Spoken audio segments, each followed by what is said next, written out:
Hey everyone, Amber Gray, founder and CEO over here at Trusty Oak. We are a virtual assistant company based in Austin, Texas with US-based virtual assistants across the United States, and we work with a lot of small business owners.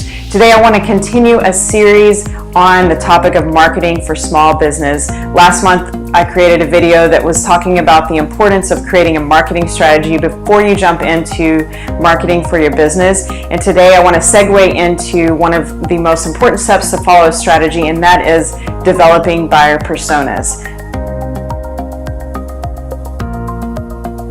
Okay, so first things first, what is a buyer persona? A buyer persona is a semi-fictional representation of your ideal customer based on both market research and real data about your existing customers. So this video is going to go into how to actually develop that profile for your ideal customer.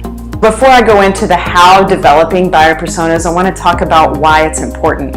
When you're creating content for your blog or your social media or a content offer or an email newsletter, you don't want to just create content to throw out into the internet and hope that somebody catches it and it draws them into your website. You really want to have the specific person or type of person in mind as you're writing that content, as you're developing designs, the user experience altogether for your website. You've got to think about who are we actually marketing to before you start diving into content. So it's really important as one of the first steps following your bigger picture marketing strategy, and really a part of your strategy is developing buyer personas. All right, so the how developing buyer personas, I can really break it down into three key categories, or three key steps, I should say. So step number one, interview your team. If you're working by yourself, this step will be a lot easier. You're really just taking a look at who are my clients, what are things that are in common between these people that I'm working with, at least on the ideal customer side. So there's going to be some clients that maybe are not your ideal customers. You don't necessarily want to exclude those, but you really want to focus on, let's say, your top 3 to 5 customers. We want to build a profile, find some common ground between those people. So what you're looking at is the company size, the role of the decision maker, the actual client, the end user of your product. You want to also think about just what industry are they in. That isn't necessarily going to be a key part of the persona, but there may be some common things about these industries that you want to evaluate. So at this point, you're researching, you're taking notes, you're gathering information about as much as you can from the outside about your customer. That's step number one. Step number two is really an important step, and it may be a little bit harder to nail down because what you need to do is interview your customers. You're going to have some of your best customers are going to be willing to help you out. Ask them if they're able to spend even just 15 minutes with you, just answering a few key questions about where do they go for their information? Are they the type that's going to Google search to find an answer to a problem? Are they a self-learner? Do they use sites like Udemy to learn, or Coursera, or even HubSpot to learn more about the way they can run their business if it's something they don't know how to do? Or are they the type that's getting their information from books or publications that are a little bit less accessible? Are they subscribed to certain blogs? You want to really get down to the nitty-gritty of where they are gathering information related to the work they do and related to their industry. Some other things you want to look for in that interview and ask about are, what are some common challenges? What are the pain points that they have in getting the job done?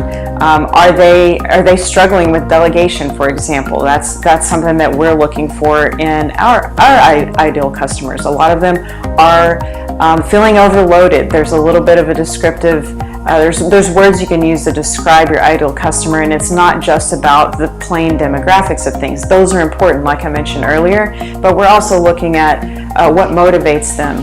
Are they married? Do they have kids? What age are they? All of those things by themselves don't necessarily build the personas themselves, but when we start looking at common ground, we're building a persona, and you may have more than one persona for your ideal customer, so that you can start creating content that is developed with them specially in mind. All right, another last step that you can do that will play into your developing of buyer personas is reviewing your competitors. What are they doing for the same type of customers that you want to work with? What are they doing on their blog, on their social media? Look at it closely with a critical eye to see what do you think is working, what do you think you could improve on, and even more importantly, what can you do differently to stand out from those competitors, but still do something that's going to be attractive and useful to your ideal customer. All right, so another great tip that you can use to help you develop buyer personas on HubSpot. I'll put a link in the video here. HubSpot actually has templates for helping you develop your buyer persona, and that's something that's really going to make this a little bit easier. They also have a breakdown on even more detail as into developing buyer personas, but this is a key step before you start creating content. And to wrap all of this up, really to reiterate what I said earlier, the reason we're doing this is so that we can create content of high value for the ideal customer.